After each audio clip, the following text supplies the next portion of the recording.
Bonjour et bienvenue à cette toute nouvelle édition du Tour des élus. Et avec moi cette semaine, j'ai M. Jean-Pierre Boivin, préfet de la MRC Maria-Chapdelaine. Bonjour M. Boivin. Bonjour M. Turcotte. Ça va bien? Très, très bien. Très bien.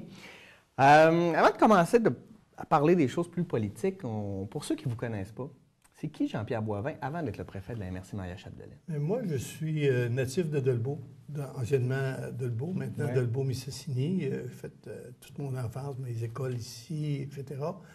Et au début des années 80, je suis déménagé à Péribonka. Alors, de carrière, je suis enseignant. Je suis biologiste de formation. Okay. De carrière, je suis enseignant pendant 35 ans. Et à partir des années 87, lorsque j'étais à Péribonka, je m'étais impliqué un peu dans la coopérative. Dans ce temps-là, les coopératives étaient assez fortes dans les petites municipalités. Et en 87, j'ai pris un rôle de conseiller municipal pour, en 89, devenir maire de Péribonka pendant 12 ans. Pendant ces années-là, les 4 dernières années, j'ai été élu préfet par les pairs, qu'on appelle dans l'ancien système. Donc, j'ai été élu au poste de préfet de la MRC pendant 4 ans. Et malheureusement, j'ai perdu mes élections en 2000 ou 2001. Au dépend de M. Trottier, Denis Trottier, qui, lui, est devenu maire de Péribonka. Et en perdant l'élection de mairie, donc automatiquement, je perdais le poste de préfet. Alors, j'ai été absent de la scène municipale directement pendant 8 ans, mais j'ai toujours quand même suivi ça.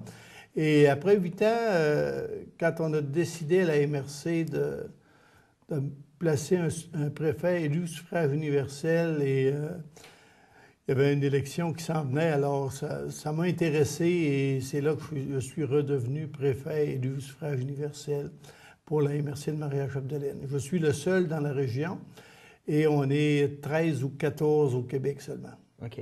Alors, on va en parler. Je vais en parler plus tard, mais tant qu'à être là-dedans, on va en parler. Vous êtes élu au suffrage universel. Ça vous donne une bonne légitimité envers la population de la MRC. Ma question est en 2 volets. Est-ce que, vous considérez que ça vous donne les coups des franges un peu davantage comme vous avez une meilleure légitimité comme vous êtes élu? Et deuxièmement, pourquoi ailleurs on décide de ne pas y aller avec le suffrage universel pour l'élection d'un préfet? Mais moi, j'ai connu les 2 systèmes.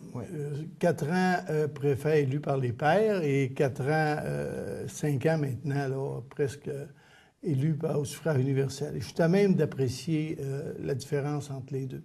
Lorsqu'on est préfet élu par les pairs, donc on est maire également. Et on a des comptes en premier à rendre à la mairie de, exemple, j'étais maire de Péribonka, donc on a des comptes à rendre à cette mairie-là. Et lorsque se prend des décisions à la MRC, veut pas, tu as toujours en arrière-plan ta mairie. Et même les maires qui sont autour de la table, par définition, lorsqu'ils viennent siéger à la MRC, ils viennent comme conseillers de territoire, conseillers territorial. Et à partir de là, il vient qu'à un certain moment donné, entre autres lorsqu'on vote les fameuses quotes-parts ou les projets territoriaux, donc veut pas, le maire, il a en arrière-point que lui, il va avoir à passer ça à son conseil. Donc, s'il y a une augmentation des coûts. Donc, on vient à un moment donné un petit peu avec un conflit de rôle. Alors que le préfet élu suffrage universel, moi, je n'ai plus ce conflit de rôle-là. C'est-à-dire que moi, je suis comme président d'Assemblée, j'ai à faire la concertation au niveau territorial. Vous avez juste la MRC à mettre en avant. Et j'ai juste la MRC, donc j'essaie de rallier le monde au point de vue territorial, des projets de territoire, et m'assurer que chaque municipalité en ait au niveau des programmes, donc en ait pour leur part également. Je vous donnais dans la revue Quorum de l'Union des municipalités, de la Fédération québécoise, pardon, je disais, c'est comme quand il y a un plat de bonbons au centre. Moi, quand j'étais maire et préfet, je m'en prenais un comme tout le monde. Et souvent, mes chums maires me disaient, garde, tu travailles, tu as des beaux projets, prends-toi-en un deuxième, puis ça va être correct. Mais là, comme préfet élu, je n'ai plus besoin de m'en prendre. Mais Vous j'ai à offrez les m'assurer bonbons. que, comme je disais, que tout le monde se suce le bec, mais moi, je n'ai pas besoin, surtout que je suis diabétique. Alors, on n'a plus besoin de faire ça. Alors, on est toujours un peu au niveau, peut-être au-dessus de la mêlée comme préfet élu suffrage universel. Donc, les projets territoriaux, l'indépendance, puis beaucoup de représentation également au niveau de la région, au niveau de la province. Je siège au CA de la FQM. Alors, donc, on a un rôle un petit peu différent parce qu'on est 14 seulement. On a une espèce de petite assemblée des préfets élus. Puis quand je vais dans les municipalités, les gens s'identifient aux préfets de plus en plus. Puis il y a eu un travail de réaliser là, au niveau de la région pour le sentiment d'appartenance. Et Maria-Chapdelaine est la seule MRC où il y a un sentiment d'appartenance ou une reconnaissance de ce que c'est la MRC parce qu'on l'a rendu plus visible. Oui, puis vous faites un travail colossal aussi. Là. On vous voit partout. Vous êtes de toutes les tribunes. Puis ça, je pense Ça, que c'est ça bon. a un danger, par contre, parce que les gens ils viennent de se tanner, là. Mais en tout cas, j'essaie d'être partout. Lorsque je suis invité, j'essaie d'y aller. Lorsqu'on me demande de prendre la parole, j'essaie de prendre le mieux possible, de représenter le mieux possible mon conseil des maires. Puis ça, bien, en tout cas, à vous écouter, ça me semble que positif, le suffrage universel pour la préfecture. Pourquoi il y en a qui refusent ça? Bon, Sans parce tomber que les dans- gens, si vous rencontrez à un moment donné M. Georges Simard, le maire, l'ancien maire de la ville de Dolbeau-Mistassini, au début, il a fallu d'abord que la ville dise, puis c'est M. Simard qui le fait, il a dit, garde, on est 12, on va prendre chacun un vote, puis on va décider. Parce que la ville aurait pu bloquer, comme ailleurs, n'importe quel vote OK. à cause du principe de la double majorité. Donc, M. Simard a dit, regarde, on est 12, on prend chacun un vote, puis qu'est-ce que vous pensez réellement d'avoir un préfet élu suffrage universel? Moi, M. Simard m'a toujours dit, si c'est à refaire, il le referait. Et les 4 maires, 3 ou 4 maires qui étaient dissidents un peu ou sur les bords d'avoir des doutes, ne reviendraient pas sur leur décision non plus. Parce que les gens se figurent qu'un préfet élu suffrage universel va venir nécessairement d'une ville. Oui. Alors, donc, le milieu rural, il craignait ça. Par contre, la ville craignait aussi que le préfet vienne obligatoirement du milieu rural et prenne des décisions ou des orientations contre la ville. Alors que ce n'est pas le cas du tout, parce que là, ils ont frappé un genre de combo. Je suis natif de Dolbeau et je demeure dans... Mais moi, je me dis, et je me plais à dire à tous les gens qui nous questionnent là-dessus, c'est que les gens, ils sont pas fous, les électeurs. On va en élection, on a un programme comme personne. Moi, mettons que je viens de la ville ou que je viens d'une petite municipalité rurale, je vais soumettre un programme aux gens, je vais dire dans quelle direction je m'en vais, ma vision de développement du territoire, etc. Quand je me suis présenté, il y avait 2 personnes de la ville, puis moi qui venais du milieu rural, puis c'est le milieu rural, puis les gens de la ville ont voté pour quelqu'un du milieu rural. Mais si quelqu'un était venu du milieu urbain, urbanisé, soit de Normandin ou de Dolbeau-Mistassini, puis qu'il voit que cet homme-là ou cette femme-là a toutes les qualités pour devenir préfet, bien, il faut faire confiance que cette personne-là, elle va tenir compte de son milieu rural. Parce que si j'étais contre soit le milieu rural ou le milieu urbain à la table de la MRC, c'est pas long que je me ferais ramasser les oreilles. Parce qu'il ne faut pas oublier qu'autour d'une table de MRC, c'est 12 leaders municipaux qui sont là. Donc, ils ne se laisseraient pas passer n'importe quoi. Ouais. Alors, moi, je ne comprends pas pourquoi certaines municipalités, dans le domaine du roi, ça a failli passer, ça a échappé à la dernière minute. Dans le Lac-Saint-Jean, il n'y en est pas question. Dans le Fjord, il y aurait beau le faire parce qu'ils sont 12 municipalités presque rurales. Ouais. Mais il y a certaines personnes qui ont peur, puis moi, je dis, parce que dans un dossier, on traite les dossiers que les gens veulent bien nous donner aussi. Oui. Prenez comme le dossier de la réouverture de la papetière. Je me suis impliqué parce que la ville a dit que ce serait le fun que le préfet travaille avec nous autres. Oui, parce que cette usine-là ne veut pas, il y a des retombées sur toute la... Il y avait toute la question de la foresterie. Le dossier de la luminerie, qui est un peu situé en dehors de la ville de Dolbeau-Mistassini, théoriquement, si ça se réalise. Donc, les gens de la ville, le maire et le conseiller ont dit que ce serait fun que le préfet travaille avec nous autres. Mais dans certaines places, ils disent, bon, on n'a pas besoin du préfet, on n'a pas besoin de la table de la MRC. Mais je pense qu'il faut le gérer selon les communautés qu'on a à gérer. Puis dans Maria-Chapdelaine, ce qui est plaisant, comme je vous disais avant l'entrevue, les gens ont une belle complicité, une belle vision territoriale. Puis ça, là, on le voit quand les gens arrivent aux séances du conseil qui sont fixées à 4h30, quand il y a des gens qui commencent à arriver à 4h moins quart pour venir jaser, pour avoir du plaisir. Souvent, ils disent, on fait une réunion, pourquoi qu'on ne fait pas un déjeuner?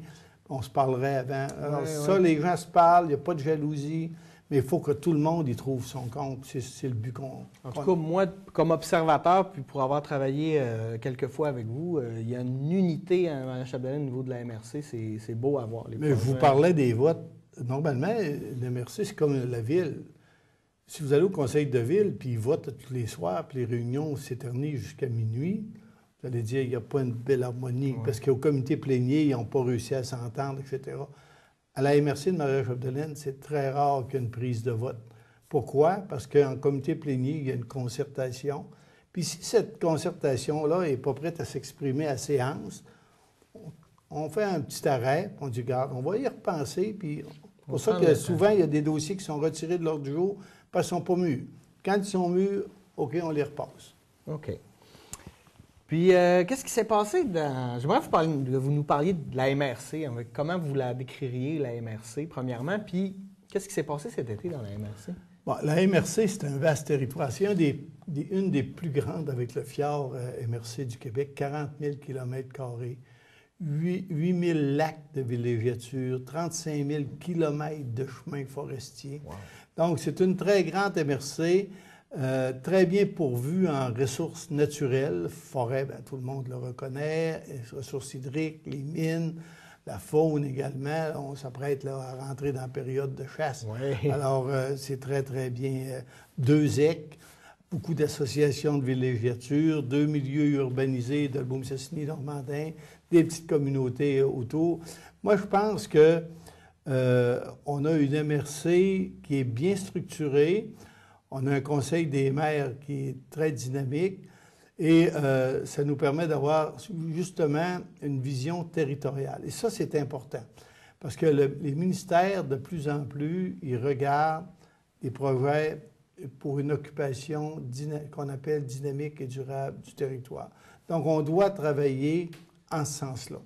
Il y a des programmes qu'on gère, naturellement, et nous, là, notre raison d'être première, c'est l'aménagement et l'urbanisme. Faire le schéma d'aménagement. Après ça, on a hérité de responsabilités, comme par exemple la régie des matières résiduelles. Oui. Donc, toute la gestion de la récupération des matières résiduelles, les bouts de fosse septiques, c'est la MRC. On a hérité dernièrement, il y a quelques années, de la forêt publique autour des municipalités, qu'on appelle TPI, Terre publique intramunicipale. On a hérité des baux de villégiature, sablières, gravières. Donc, on hérite de certaines responsabilités où des municipalités nous donnent des responsabilités. Exemple, on gère la véloroute. Okay. Et nous, on la gère pour la MRC, mais on la gère également pour la construction de tout l'ensemble du réseau. D'autres responsabilités qu'on a héritées, par exemple, que les MRC nous ont confiées, municipalité amie des aînés, la politique familiale, MADOC, etc. Donc, on a beaucoup de responsabilités, très peu, une équipe de fonctionnaires assez quand même restreinte, parce que nous, chez nous, on ne fait pas l'évaluation municipale. On confie ça à d'autres. Donc, on gère assez bien pour pas trop toucher au quote-part, parce que les quote-part, c'est la part que les municipalités nous versent. Okay. Le reste, il nous vient des ressources naturelles. On est chanceux, la MRC Maria-Chapdelaine. On a, par exemple, le fonds de la Péribonka pour aider la lutte à l'exclusion et la pauvreté. On a 3 bleuetières qui nous appartiennent ou qu'on verse. On va verser maintenant là, des montants de plus en plus appréciables dans ces fonds-là. Donc, on a un bel éventail de programmes, bel éventail de ressources pour satisfaire à nos besoins et on a des projets comme par exemple notre aluminerie, Oui. comme par exemple le parc régional industriel, le parc régional des Grandes Rivières avec son lien intégrateur qui est justement M. Mario Fortin en est le président. Oui. Alors, on a des projets comme ça qui font qu'on veut se développer au niveau du territoire et surtout l'occuper, ce territoire-là, y vivre et en vivre, comme on dit. Oui. Puis, et l'été, ben, ce que j'ai fait des représentations. Oui, j'ai c'est fait ça. 12 municipalités, 12 festivals, 13 municipalités avec les TNO. Le dernier festival va avoir lieu là, à Festival du Chasseur, Sainte-Élisabeth-de-Prou, parce qu'on administre la petite corporation là, de Sainte-Élisabeth, la MRC. Donc, fait beaucoup de festivals, fait beaucoup de dégustations de souper, fesses de bœuf, entre autres, des brunchs. Alors, on fait l'été, là, c'est au ralenti dans le monde municipal. Donc, on prend connaissance des dossiers, on se rafraîchit, puis on se prépare. Et là, comme là, au moment où on se parle, là, on prépare chez nous la rentrée automnale. Donc, on rencontre tous nos fonctionnaires du CLD également, avec le directeur général et son président. Donc, on a fait un exercice, rappelez-vous, vous en avez parlé, de vision stratégique 2025. Donc, on a un plan pour se projeter dans l'avenir. Et à partir de là, on se rafraîchit la mémoire, on garde les projets et on garde le plan d'action pour réaliser notre stratégie de développement, plan stratégique. Alors, on a des objectifs bien précis, on a des stratégies et on a un plan d'action. Donc, chaque organisation l'a regardé à l'interne. Là, on le regarde avec les élus lundi prochain parce qu'on a 7 nouveaux élus. Oui. Donc, c'est important que tout le monde adhère.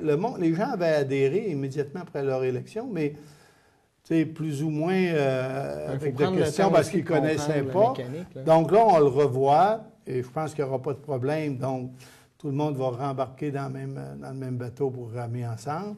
Donc là, à partir de là, on parle aux employés du CLD, de la MRC, voilà nos objectifs comme élus, etc. Puis là, on est reparti pour la prochaine année. Puis pour en revenir à l'été, donc, vous faites beaucoup de représentations, vous rencontrez les gens. Qu'est-ce que le monsieur et madame tout le monde qui est dans la rue, de quoi ils vous parlent? C'est quoi ses préoccupations par rapport à la MRC? Bien, moi, je pense qu'ils nous parlent des projets là, qui sont annoncés ou qui sont en voie de réalisation. Comme si vous rencontrez des gens du secteur de Girardville-Lorette, ils vont vous parler de la 11e chute. Oui, là, c'est revenu. Et les revenus et les retombées et les équipements qui vont suivre. Okay. Si vous rencontrez des gens de quad ou de motoneige, ils vont vous parler du lien intégrateur. Si vous rencontrez des gens de foresterie, ils vont vous parler de leurs inquiétudes, de développement de la foresterie. Ouais. Les hommes d'affaires vont vous dire ce serait le fun hein, si on avait l'aluminerie. Okay. Donc, c'est plaisant pour ça. Puis moi, je trouve que une job comme j'ai là, parce que je suis à temps plein dans ça, c'est une des belles jobs que j'ai exercées dans ma vie. Parce que c'est nouveau tous les jours. J'apprends tous les jours. J'apprends vraiment tous les jours. Vous vous sentez utile aussi parce que vous c'est ça. On apprend des choses. Si on va au niveau de l'agriculture, par exemple, oui, on a des dossiers, mais souvent, on va dire avec les agriculteurs, tu vas apprendre des choses. Comment est-ce qu'ils vont faire pour ramasser, par exemple, leurs céréales, les effets de la pluie, de la grêle sur les champs. On voit ça présentement, là, des grandes bandes là, dans les champs qui sont couchés à terre. Alors, c'est-tu perdu, pas perdu, etc. Donc, tu apprends à tous les jours la forêt de proximité. Par exemple, il y a beaucoup de gens qui s'informent de ce que ça va donner, la forêt de proximité. Donc, les gens sont au courant des dossiers qu'on brasse. Et dépendant de la clientèle que tu rencontres, bien, ils vont te demander comment ça va. Ou ils vont nous dire, ça va bien, merci, tu fais un bon travail, des choses de même. Bon, on essaie de faire le travail pour lequel on est élu, oui. Mais... comme je disais tout à l'heure, c'est le fait d'être préfet élu suffrage universel. Ça me fait faire un éventail, parce que je suis à la MRC à tous les jours. Oui. Donc, il y a beaucoup de gens qui viennent me voir. Il y a des gens qui ont des problèmes, qui ont besoin de résolution ou qui ont besoin de communiquer avec des fonctionnaires, ne savent pas trop y prendre. Alors, souvent, ils vont rencontrer des fonctionnaires ou ils vont venir me voir. OK. Et moi, je vais adresser la commande, naturellement, aux fonctionnaires. Puis là, l'automne arrive, comme vous dites, on se remet au travail, on se remet au diapason, puis on commence. Qu'est-ce qui s'en vient pour la MRC pour fin 2014, puis même pour 2015? Bien, moi, je pense que, exemple, le dossier du parc régional des Grandes Rivières. Là, on est à définir ce que c'est, ce que ça va être exactement, les zones, parce qu'il y a toujours des implications. Vous savez qu'au Québec, là, les lois, les normes, etc., c'est un gros bateau, si on protège trop grand territoire, on affecte peut-être notre possibilité forestière. Donc, ça, c'est l'analyse des fonctionnaires et des spécialistes. Là, on a toujours notre lien intégrateur pour la motoneige, le quad, qui normalement va partir de la chute à Lourdes et on va aboutir au nord de Saint-Ludger-de-Milo vers Notre-Dame-du-Rosaire. Le lien du quad également. Donc ça se brasse parce qu'on a engagé un permanent dans ça, M. Dominique Gobeil, qui fait la job pour nous autres. C'est un ancien gars qui a travaillé avec de Parc Canada. Alors, il connaît ça. Donc, on arrive justement du secteur de la Gaspésie. On est allé en Gaspésie vendredi dernier pour voir les parcs, comment ça fonctionnait, le sentier motoneige de la Gaspésie, l'ancien Tchitchoc, là. Oui. Alors, ça nous intéressait. Un dossier comme l'aluminerie, on n'en parle pas publiquement, mais ça avance. Ça avance tranquillement. Je dis toujours, une cabane à patates, là. Ça prend des années. Puis là, on est toujours en relation, puis le gouvernement, tout ça. Donc, on tient ça mort publiquement parce que c'est faut pas qu'il y ait des affaires qui sortent, mais je peux vous dire que c'est toujours vivant. Puis c'est un dossier qui ferait tellement de bien à notre secteur. Là. On parle de 600 emplois. Là. Oui. Alors, ce serait, et pas juste notre secteur, tout le nord du lac, là, à partir de Robertval, aller jusqu'à Alma. Là. Alors, ce serait très revitalisant pour nos communautés d'avoir ce dossier-là. Tous les autres dossiers, là, ils roulent tous, les dossiers que j'ai mentionnés tantôt, à leur vitesse de croisière. Puis à un moment donné, il y en a un qui tombe. Et nous, on est chanceux. On a un député qui est premier ministre, puis on a un ministre au fédéral qui est dans les Hauts-de-Fer. Donc, tu sais, quand le premier ministre te rencontre et dit, ce dossier-là, là, ça s'en vient bien. Ben, en tout cas, c'est encourageant. C'est une bonne source. Ben, écoutez, moi, là, j'aime pas ça me vanter, mais j'aime ça, des fois, de taquiner mes collègues des autres tables de MRC. Dis-moi, c'est drôle. J'ai dit, les rendez-vous avec le premier ministre, j'ai mangé dans le dernier mois 4 fois avec lui. Fait qu'eux autres, ils courent après les rendez-vous, puis moi, à cause de nos activités, Festival de la Gourgane, le 125e d'Albanel. Bon, M. Couillard était là, il est venu à traverser à Péribonca. Donc, on a l'occasion de jouer ensemble, donc c'est plus facile un petit peu. Ah, clairement.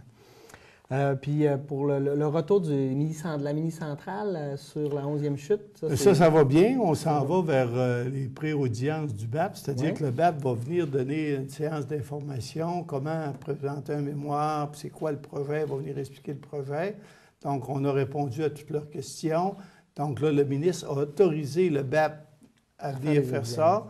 Donc, je crois que c'est fin septembre, là, quelque part par là. Il va y avoir des documents déposés Juronville-Lorette. On veut qu'il y en ait à Dolbeau-Mistassini, il y en a à l'université aussi. Donc, les gens vont pouvoir prendre des documents, regarder le projet.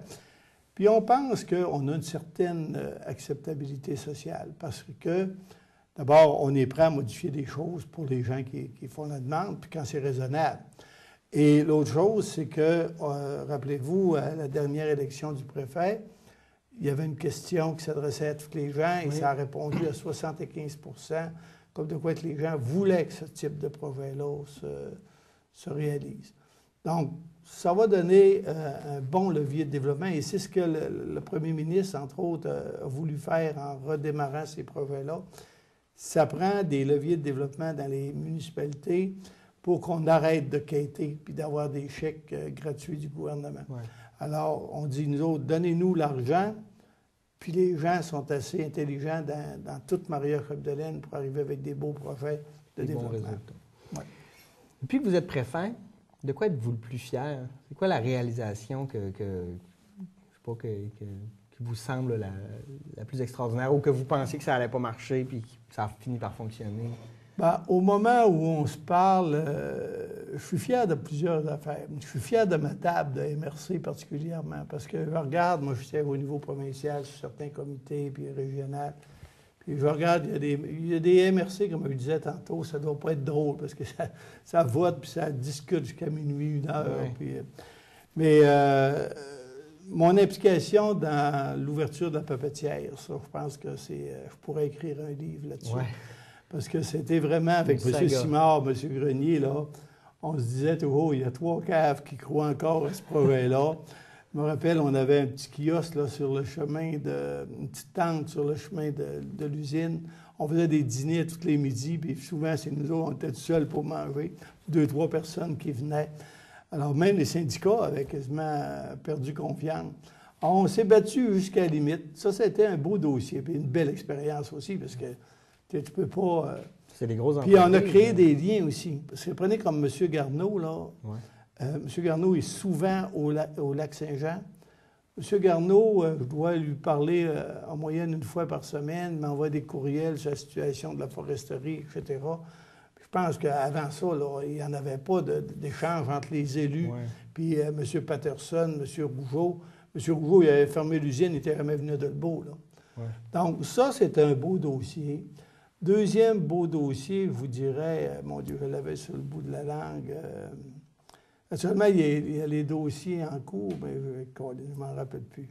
Pas grave. Mais il y a ce dossier-là, mais c'est sûr qu'il va y avoir le dossier de la luminerie si on fait... Ah, la 11e chute. Ouais. La 11e chute, je me rappelle, je passais des entrevues, entre autres avec CHRL. M. Arcand me disait toujours... M. Boivin, lâchez donc, là. La ministre a dit qu'il n'aurait pu, puis vous continuez à vous battre. Moi, je lui répondais, M. Arcand, Georges Simard disait tout le temps ça. C'est pas fini tant que c'est pas fini. Alors, je disais, M. Arcand, encore de l'espoir. M. Couillard, il a pensé de se présenter député, puis il a dit que lui, ah non, lâchez ça, ça n'a pas de bon sens, puis vous vous battez. Puis là, finalement, on l'a eu. Donc, c'est pour montrer aux gens que quand tu es tenace, on avait des rêves, puis ces rêves-là, bien, quand ils deviennent collectifs, on dit toujours ce n'est plus des rêves. Donc, moi, je pense que jamais 203, qu'on dit. Donc, le 3e pourrait être la luminerie, ce serait formidable. On le souhaite. Mais on ne veut pas créer d'attente, là, mais c'est toute l'expérience aussi là, que tu vis à rencontrer ces gens-là, que tu rencontres le président de la luminerie, un Américain, tu rencontres le premier ministre, tu rencontres les gens d'Investissement Québec, les têtes dirigeantes d'Investissement Québec, tu fais affaire avec des consultants. Donc, c'est pour ça que je disais tantôt, on apprend tous les jours d'un job comme celui-là. Allez, c'est déjà terminé. Merci beaucoup, M. Trop Boivin. Oui, la prochaine fois, on vous fera venir pendant 1 heure. On a fait 2 émissions. Merci beaucoup. Ça fait plaisir. Merci d'avoir été là. Merci à toute l'équipe. On vous dit à la semaine prochaine pour une toute nouvelle édition du Tour des élus. Merci. Au revoir. À la semaine prochaine.